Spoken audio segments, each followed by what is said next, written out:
কি দিয়ে ভাত খাচ্ছ? এই যে কুঁদুলি ভাজা। ও, আর কি নিয়েছো সাথে? মাছ ভাজা, রুই মাছ ভাজা, কাঁচা লঙ্কা।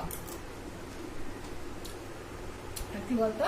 এই তো কালকের পটল ভাপা। পটলের দোরমাটা। হ্যাঁ, আরে বাস। হ্যাঁ, আর কি দেখাও? ওই থানকুনি পাতা বাটা। ও, এটা কি বলতো? এটা আবার কি? পাতা দিয়ে মোড়ানো? আর ভেটকি মাছের পাতুরি। আরে বাবারে, কি বলছো কি? লাউ পাতা দিয়ে ভেটকি মাছের পাতুরি করেছি। ওরে বাবা, কি সুন্দর! এবং গোলে ক্ষীর হয়ে গেছে। দেখ, হ্যাঁ, তাই তো দেখছি।